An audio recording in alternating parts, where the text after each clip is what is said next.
अगर आप इन्वेस्टरी के एपिसोड्स को पूरे डेडिकेशन से फॉलो कर रहे हैं तो अब तक आप फाइनेंस से जुड़ी कई सारी चीज़ें ऑलरेडी सीख गए होंगे।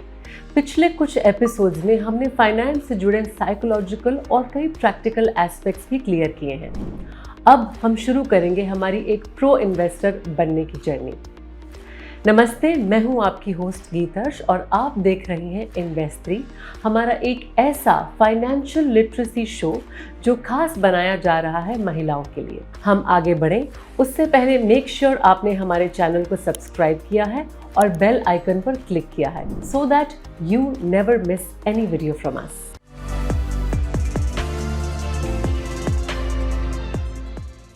इन्वेस्टर बनने के लिए कुछ बेसिक चीजें हैं, कुछ जार्गन्स हैं जो होते तो काफ़ी सिंपल हैं पर लगते बड़े डरावने और कॉम्प्लिकेटेड हैं। एक बार आपने अगर इन शब्दों और उनके कॉन्सेप्ट्स पर पकड़ कर ली तो आपको एक बेहतरीन इन्वेस्टर बनने से कोई नहीं रोक सकता। आज के वीडियो में हम जो सीखेंगे that can be very interesting for you.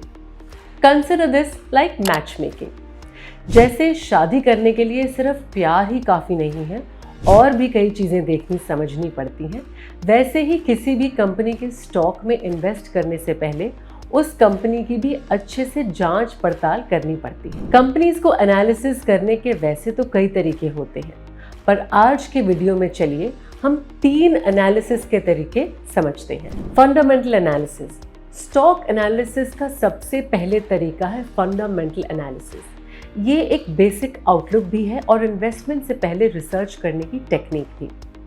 Fundamental analysis में आप कंपनी की अर्निंग्स, लायबिलिटीज, एसेट्स और मार्केट पोजीशन देखते हैं। मतलब कंपनी फाइनेंशियली कितनी स्ट्रांग है और फ्यूचर में कैसा परफॉर्म कर सकती है। डिपेंडिंग ऑन दिस आप जजमेंट कॉल लेते हैं कि आपको इस कंपनी में इन्वेस्ट करना है या नहीं।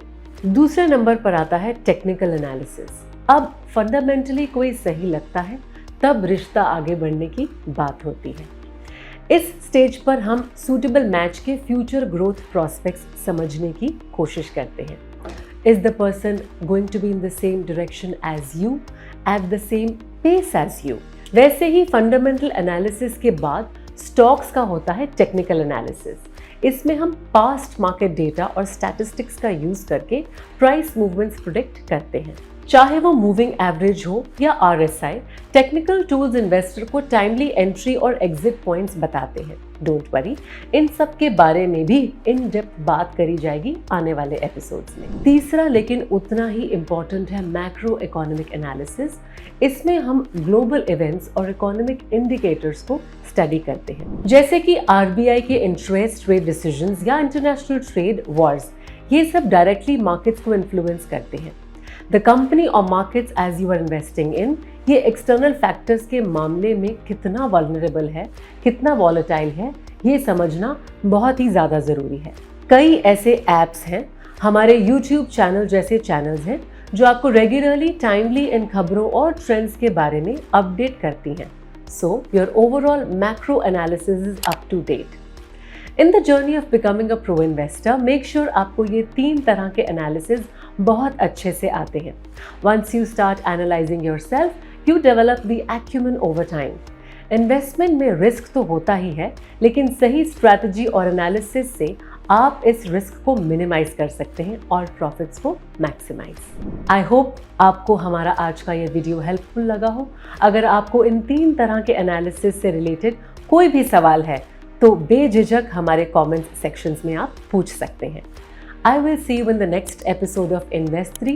Till then, take care and keep investing. Investments in the security markets are subject to market risk. Read all the documents carefully before investing.